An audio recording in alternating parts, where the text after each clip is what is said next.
Sindh public service commission गडियल चटाभेटी इम्तिहान 2023 जा हतमी नतीजा जारी करण बैदि 152 उम्मीदवारनि खे मुख़्तलिफ़ खाता अलाट कया आहिनि।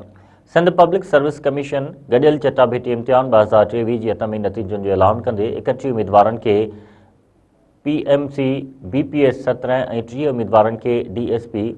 BPS 17 लाइ मुंतखब करे मजमूई तौर ते 152 उम्मीदवारनि खे मुख़्तलिफ़ खाता अलाट कया आहिनि। SPCAS पारां जारी कयल नतीजनि में प्रोविंशियल मैनेजमेंट सिस्टम BPS 17 लाइ 31 उम्मीदवारनि खे कामयाब करानो वियो, जॾहिं त डिप्टी सुप्रीडेंट BPS 17 लाइ 30 उम्मीदवारनि सोभ माणी। असिस्टेंट डायरेक्टर एंटी करप्शन लाइ 1 उम्मीदवार, असिस्टेंट डायरेक्टर लेबर BPS 17 लाइ 2 उम्मीदवारनि, असिस्टेंट डायरेक्टर लोकल गवर्नमेंट लाइ 46 उम्मीदवारनि, assistant registrar cooperative society BPS 17 लाइ 5 उम्मीदवारनि, मुख्तियारकार BPS 16 लाइ 30, डिस्ट्रिक्ट फूड कंट्रोलर लाइ 1 उम्मीदवार ऐं लेबर ऑफिसर BPS 16 लाइ 6 उम्मीदवारनि कामयाबी माणी आहे। औरत उम्मीदवारनि में फातिमा शकील, दिलरुख ज़हरा, उज़मा सानिया सईद, सुंबल लता, मरियम सैफ ऐं आलिया गुल खे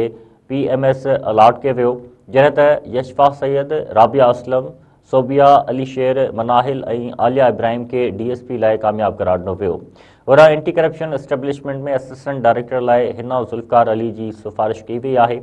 वाज़ह त CSS 2023 जे पहिरें मरहले में अगस्त 2024 में स्क्रीनिंग टेस्ट थी हुई,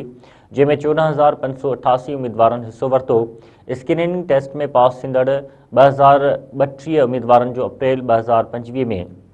तहरीरी इम्तिहान वरितो वियो, जंहिंजा नतीजा अक्टूबर 2025 में जारी थिया, जंहिंमें मजमूई तौर ते 597 उम्मीदवारनि सोभ माणी, जॾहिं त लिखत इम्तिहान में कामयाब उम्मीदवारनि जो ज़बानी इम्तिहान अक्टूबर 2025 खां शुरू थियो, जेको हलंदड़ साल जनवरी ताईं जारी रहियो, जंहिंजा नतीजा जारी करे लाॻापियल खातनि खे भर्ती जी सिफ़ारिश कई वई आहे।